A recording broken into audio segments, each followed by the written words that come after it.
Bismillahirrahmanirrahim. Assalamualaikum warahmatullahi wabarakatuh. Good morning, everyone. Welcome to the Advanced Financial Accounting 2 class. So we're going to continue our last meeting. The topic still about consolidation ownership issues. So now we're going to continue for the situation when the subsidiary preferred stock with special provisions. Okay, so this is related to the privacy. Okay, I'm pretty sure that you guys already, I suggest you guys to recall things related to the preferred stock because in related to the preferred stock, there are, several conditions in the company that will be facing up. So, for example, they say that many different preferred stock features are found in practice.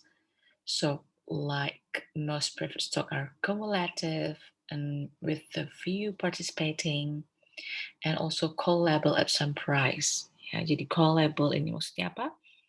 Dapat ditarik lagi. Okay? Right. So in this part, we're going to have a look the illustration related to when the subsidiary have preferred stock and what is the special provision that will be come into the situation. So what actually the aim of the cumulative dividend provision?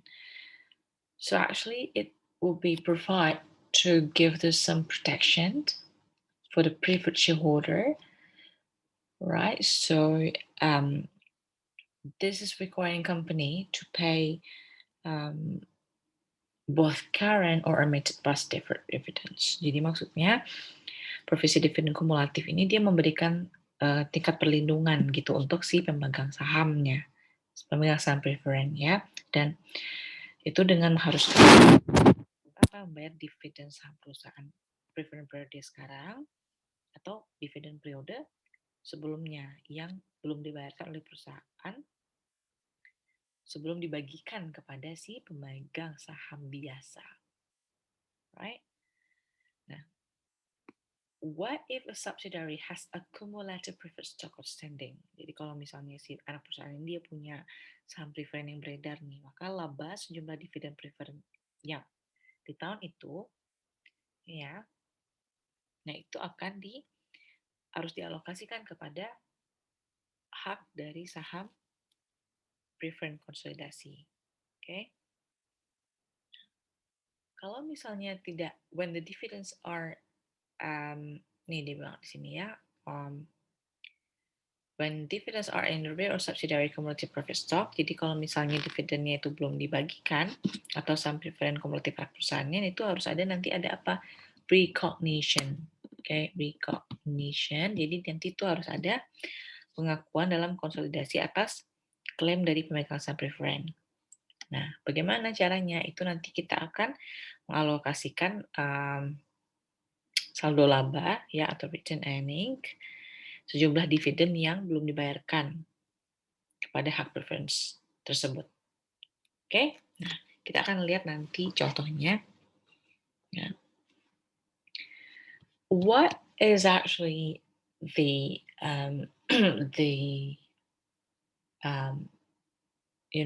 what is actually the good things from the special provision, right? So the feature for the preferred stock participants will be give a chance for the preferred stockholder to receive a share of income distribution that will be exceed to the preferred stock based dividend rate. Apa di sini maksudnya? Jadi maksudnya fitur partisipasi ini itu dia memungkinkan si preferred stockholder atau pemegang sahamnya ini untuk menerima pembagian labanya itu dia lebih besar daripada tarif dividen dasar saham preferennya. Oke. Nah, kemudian juga ada yang namanya callable. right? So I suggest you to review your notes, okay, related to preferred stock, so you can get the idea about this topic. So there are so many preferred stock or callable, jadi harganya bahkan itu nanti dia lebih tinggi lagi dari nominalnya ya. Nah,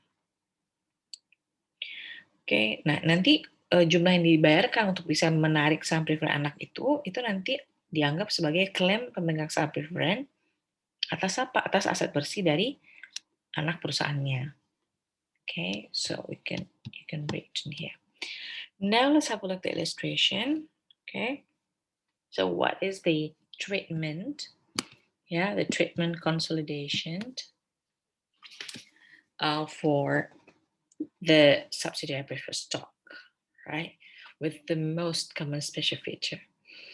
So in this case, the special fruit issue 100,000 par value, 12% preferred stock in January, right? And that the stock is cumulative, non-participating, and callable at 105. Okay. So no dividends are declared on the preferred stock during 2000. And then what is another information? The peerless product, which is 80% of special fruit common stock for 230,000 when the fair value of non-controlling interest is 60,000. So the peerless is the parent, all right? Okay. So peerless purchased 60% of the preferred stock. Okay. Right. So this is the stockholder security, the special fruit.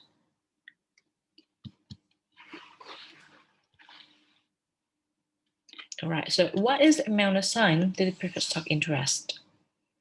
First thing you have to remind that the par value of the special fruit preferred stock. So how much is it? It's $100,000.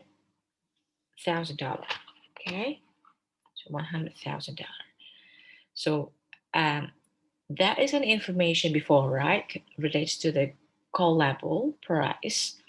So this preference is callable, have a call premium 5,000. Jadi tadi dia 105 kan? So what's dividend in the rear? Dia bilang. Nah, tadi diberitakan juga bahwa sebelumnya itu diketahui juga ya di soal itu bahwa dia dividennya itu adalah 12.000. Okay.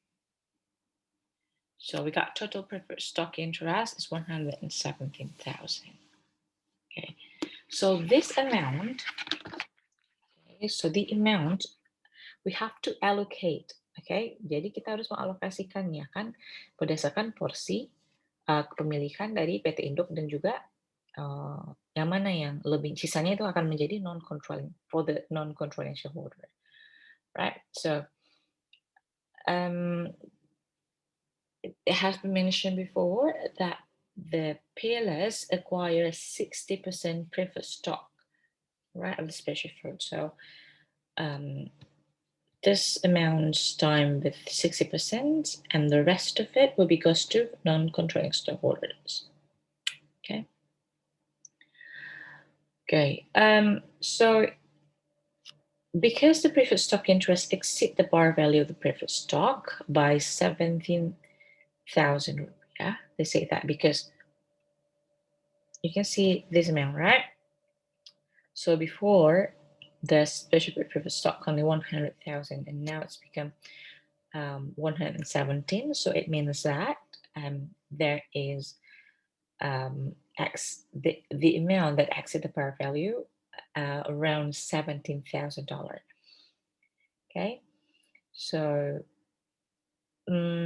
so this portion of the special return earning, so will be goes to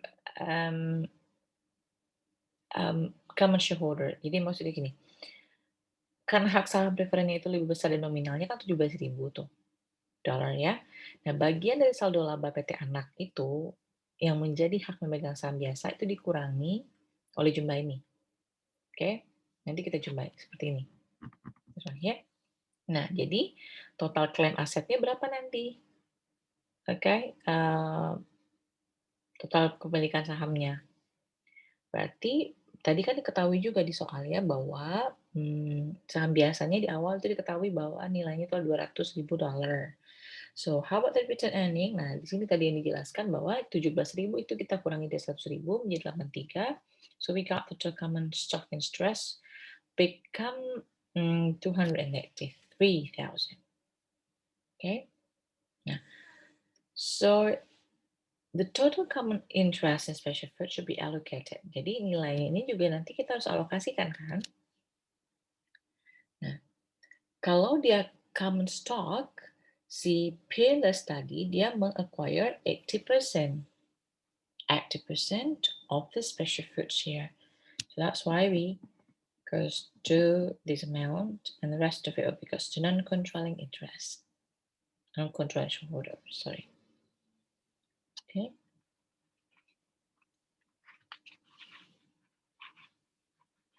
And then, because the book value is only 283, so the Peerless appreciation of 80% will have the differential. Nah, jadi karena nilai buku dari saham biasanya itu hanya 283 gitu ya, jadi selisihnya itu muncul pada akuisisi si PT Induk dan Anak. Ya. So the consideration given is around 240,000.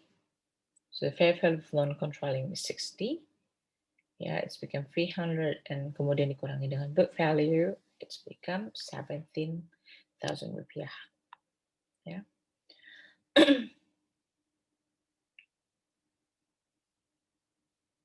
Oke, ini tadi kan dia bilang di awal ya bahwa dia menginvest yang 80% itu dia kan seharga 240 tadi investnya. Oke.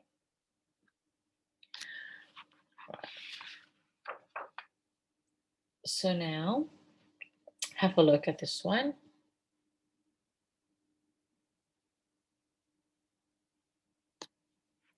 Nah, jadi kalau kita ingin memprepare consolidation entry-nya bagaimana? So we first allocate the book value special fruit net asset, kemudian associated amount in the Peerless investment. Ya, jadi di sini total non-controlling jadi total kepentingan non pengendalinya atau non-controlling interest-nya tadi atas kepemilikan saham preferennya berapa?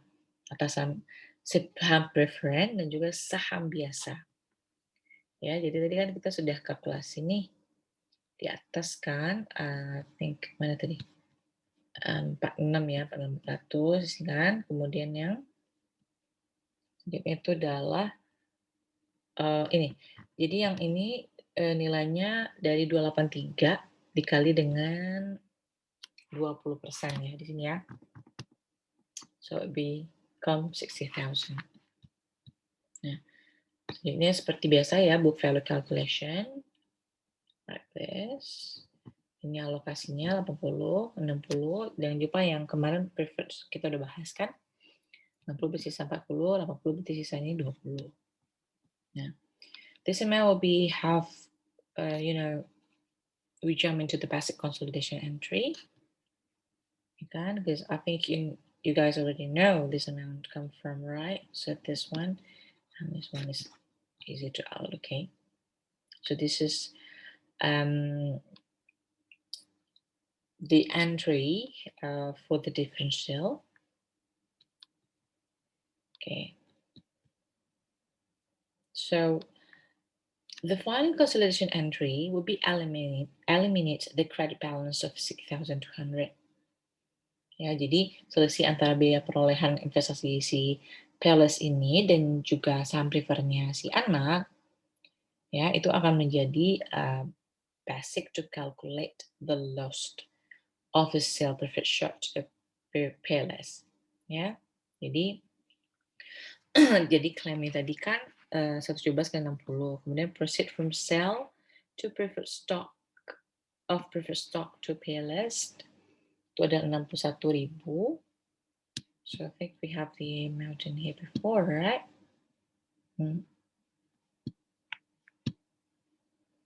Nah, iya. Jadi, di sini kalau misalnya dia ingin menjual tuh ada nilai senilai 61.000 di sini, berarti ini sell preferred stock-nya ya. Nah, kemudian ini original investment, kemudian minus, kan tadi dikasih tahu ya di awal, dia itu invest saham preferennya 60% seharga 61.000. Okay, so the gap is lost on the seller preferred share to the PLS. Nah, dari sudut pandang konsolidasi gimana? Pembelian PT Induk atas saham preferen, jadi PLS purchase of the preferred stock, ya, itu dianggap sebagai apa? Retirement of a non-controlling ownership interest.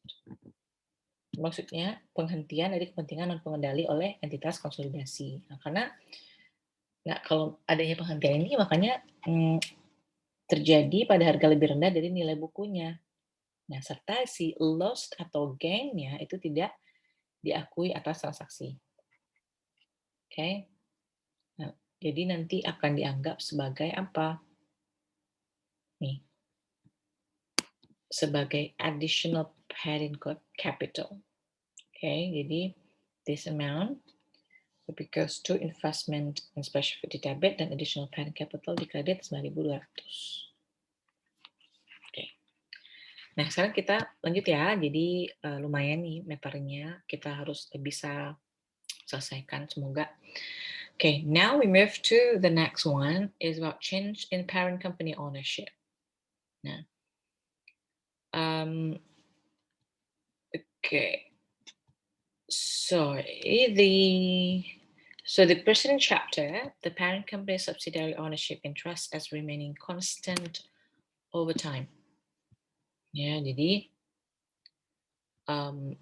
kepemilikan induk perusahaan ini biasanya kan selalu sama gitu kan setiap tahun atau setiap waktunya. But in actually, so in the real time, jadi dalam kenyataannya sebenarnya level of the ownership sometimes vary. Ya, jadi sebenarnya kepemilikan itu dia beragam, oke, sangat beragam. Oke, nah, so what makes the change in ownership happen? So it will be result from either parents or subsidiaries action, ya. Jadi berdasarkan kegiatan atau aktivitas atau tindakan yang dilakukan oleh parent atau subsidiary. Okay, so for example, the parent company can change ownership ratio by purchasing or selling share of the subsidiary with unaffiliated companies. This one been studied in Advanced Financial Accounting 1, so please recall all of your note if you guys still don't understand about this one, okay? Jadi dulu itu kita di Advanced 1 ada kan pembahasannya yang nggak itu yang ke unaffiliated. Unaffiliated itu apa? Yang berarti tidak dalam lingkup konsolidasi. Okay. Nah, the subsidiary can change the parent ownership by selling additional share or probably repurchasing share from the unaffiliated parties. Okay. Jadi itu pembeli dari pihak yang tidak berafiliasi. So now let's go to the next one. So this is related to the parents' purchase of additional share from non-affiliate. Jadi maksudnya apa? Pembelian saham tambahan oleh induk dari non-afiliasi. Nah, the parent company can purchase the common stock of the subsidiary at different points of time. Right? So until the control is achieved, the intercorporate investment is accounted for as discussed in chapter 2. So this one is related to the Advanced Financial Accounting one. Okay. So as I taught before, please review your notes or review the book. Okay. Jadi induk perusahaan itu dia bisa membeli saham anak perusahaan pada like in the different points. Jadi di beberapa titik waktu yang berbeda dibilang kan. Nah, ketika masih sudah tercapai, nanti seluruh investasi itu dinilai berdasarkan nilai wajar pada tanggal kalau ketika pengendalian itu tercapai. So now let's have a look at the illustration. So on January 1, Special Fruit has 200,000 common stock outstanding. and return earnings 60,000. So this is information that we got from special fruit. Net income from the year 0, day 1, year 2. Okay, so that was ending book value. Also, the illustration of the ending book value dividends also. So the PLS PT Induk, dia purchased its 80% interest in special fruit in the several blocks. Nah, jadi ada beberapa pembeliannya. So purchase that ownership percentage 20%, dia perolehan $56, book value 52,000. So berapa selisihnya? 4.000 kan? Kemudian juga di Desember 31 percentage ownership requirednya 10%. Ya, it's 10. Ya kan tadi kan 80. Ya, dia 80% kan. Okay, so the next one is January 1st.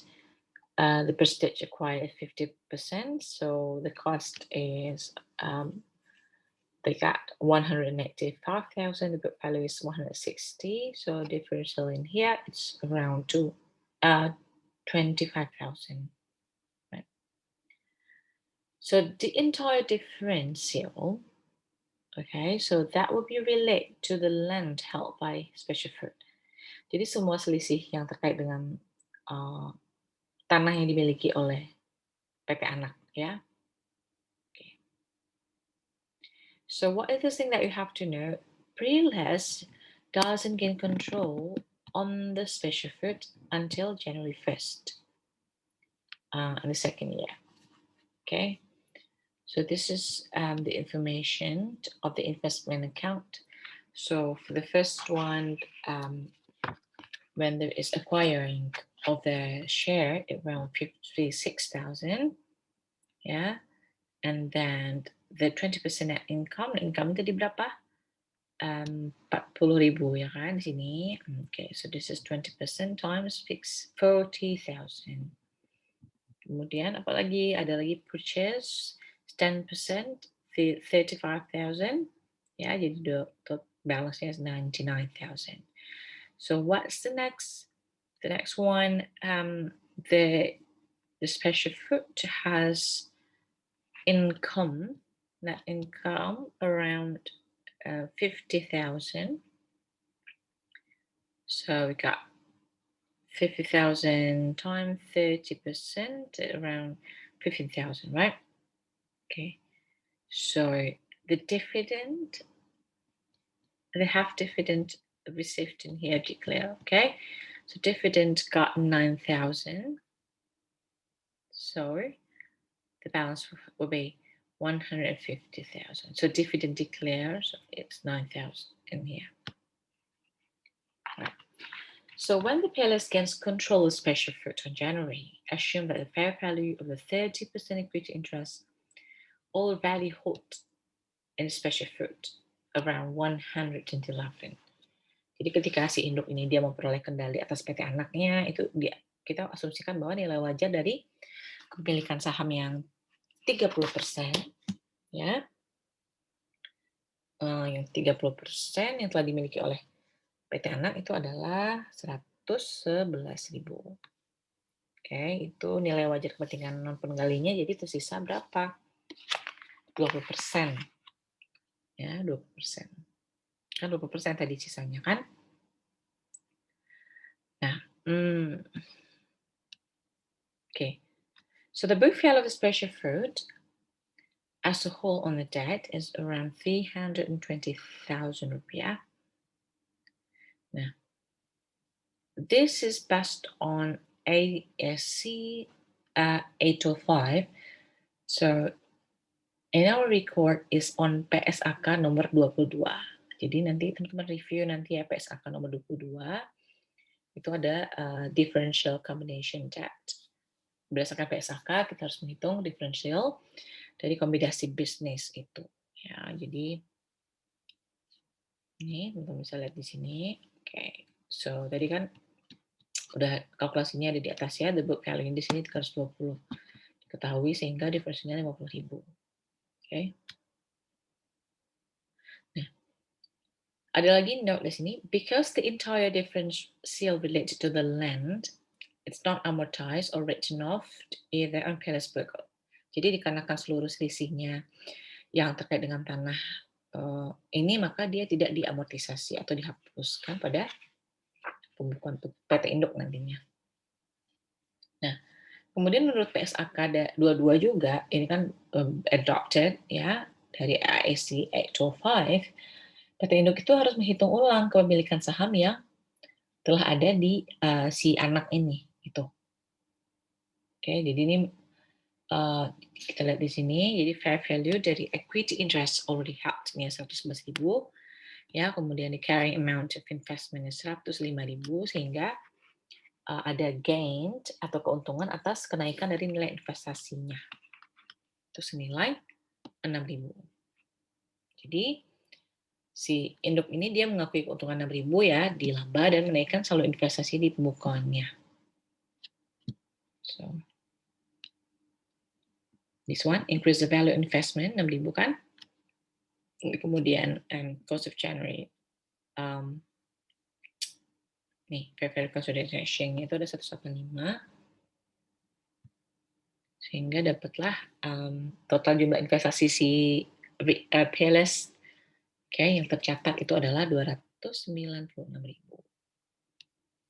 Ini masih sama ya sama yang tadi ya. So I think everyone can figure out where does the amount come from. Ini juga ini di sini kan tadi udah kita lihat di sini.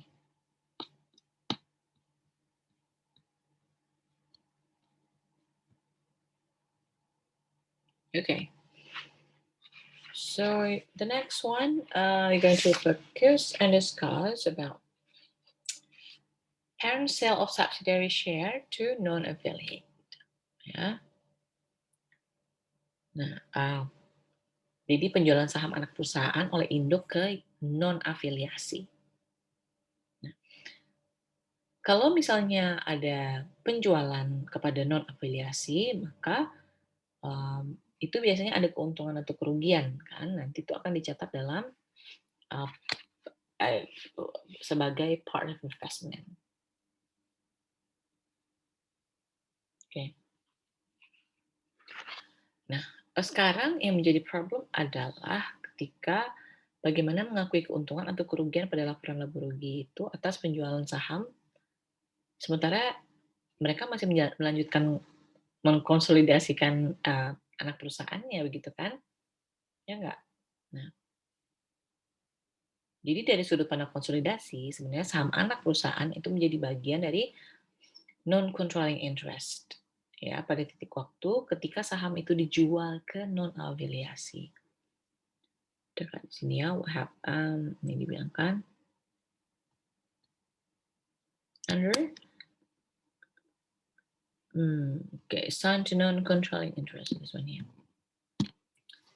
The change in parent ownership interest in subsidiary while the parent retained control require an adjustment to the amount assigned to the non-controlling interest. Okay. Now, so the difference between the fair value and the consideration received, jadi selisih antara nilai tercatatnya pada pembukuan induk perusahaan itu sebelum penjualan dan harga jual lebih baik ditunjukkan itu nanti dalam laporan keuangan konsolidasian. Oke. Nah, untuk ini nanti teman-teman silahkan review juga ya PSAK 65 revisian 2013 tentang laporan keuangan konsolidasian. Now let's have a look at the illustration.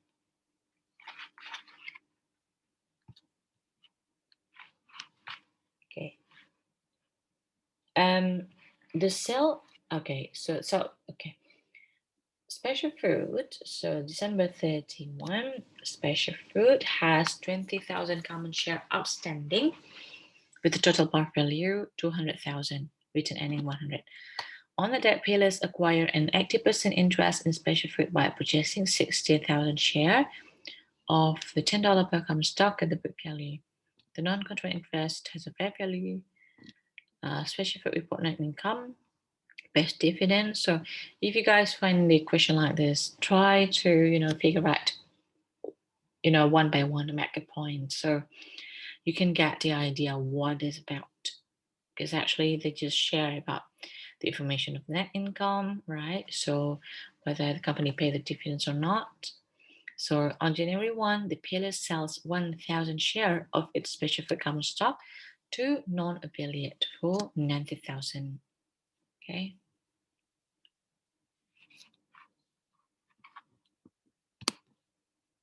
I say that on the don't sell special fruit has the total stockholders equity 320,000. So it will be consist of common stock 200, written earning 120. Okay, so now we're going to have a look how to recognize the sale of on the parent company books. Yeah, so the equity method carrying amount of the PLS investment. Jadi nilai tercatat dari investasi PT Induk itu dia menggunakan equity method nanti ya. Nah, this is the illustration. PLS sells 1,000 share of so this will be reflect the PLS share of the special fruit. Ya, jadi ketika dia menjual 1.000 share itu nanti akan mempengaruhi share-nya dia pada si special fruit. Ya, tadi diketahui ya cost of investment-nya di awal 230,000. Okay, 230,000. So the PLS share of special fruit net income 80% times 50. Okay, and the dividend 80% times 30. Ini dari soal tadi ya, si PT anak ini dia melaporkan laba bersihnya 50.000 kan, kemudian bayar dividen sebesar $30.000. His the balance will be 256,000. Karena tidak ada selisih ya, jadi the balance of investment account equals 80% of the total stockholders equity. Okay, so the non-controlling interest will be 64,000 equal to 30% dari si special fruit common stockholder.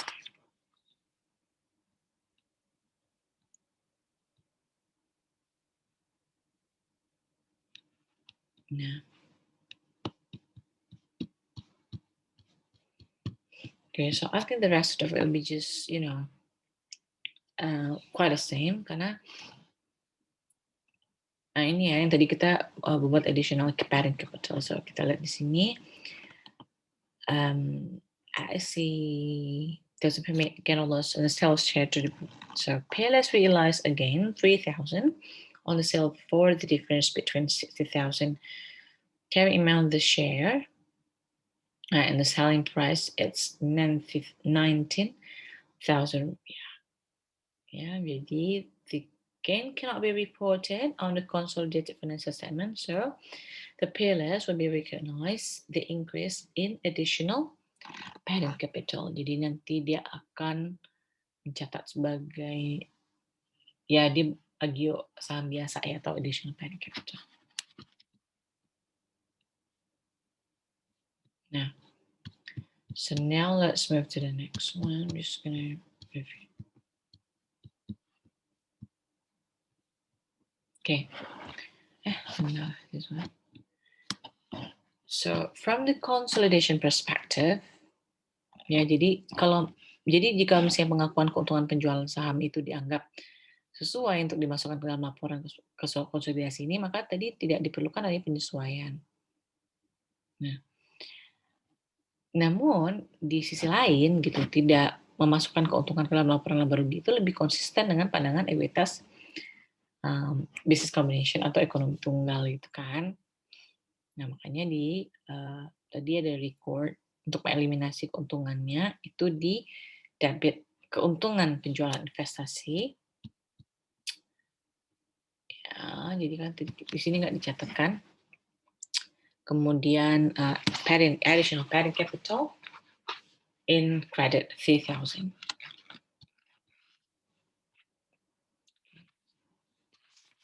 Kita lihat sekarang berikutnya.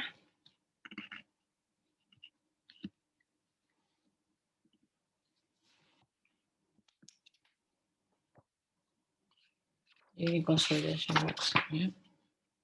Oke. Nah, the balance in the PLS investment, jadi saldo akun investasi si PT Induk ini yang ditunjukkan dalam kertas kerja konsolidasi itu adalah senilai berapa? 266,000, 250,000. Ya, itu ada di sebelumnya. Nah, kemudian jadi investasi saham anak itu adalah 266,250. Ya, jadi itu nilainya. Dapatnya dari mana aja? Jadi pertama itu dia purchase 80% and then GAAP net income times 80% and then pay the dividend, ya kan? 80% of the dividend and sell of 100 share to the non-controlling interest. Jadi berkurang juga investmentnya kan di Switchfoot. Kemudian GAAP net income around 75%. The dividend 75% has been paid also. So the balance became 260, 60, 250. So yeah, like usual. So this one, just the information that we got from here. So this is the allocation and the amount will be guide and you guys using for the basic consolidation entry. Don't forget, start from the comma, start with an earning, right? And income for special food, non-controlling interest, and dividend declare is around 40,000. Investment and non-controlling interest share. Yeah. And how about the consolidation after that? So actually, in preparing consolidated financial statement each year after 20x2, so no special consolidation entry are needed. Okay, jadi karena keuntungan, jadi gini, kalau tadi kan dia dalam penyusunan laporan keuangan kedua ini, jurnalnya itu nanti dia akan timbul yang namanya additional paid capital tadi kan. Nah, karena keuntungan yang diakui oleh si PT Induk itu telah ditutup kan ke saldo laba. Nah, saldo awal pada saldo laba itu harus dikurangi. Jadi, untuk mengeliminasi pengaruh keuntungan itu nanti kita catat saldo laba senilai 3.000 di debit, ya. Kemudian additional parent capital 3,000 rupiah. This will be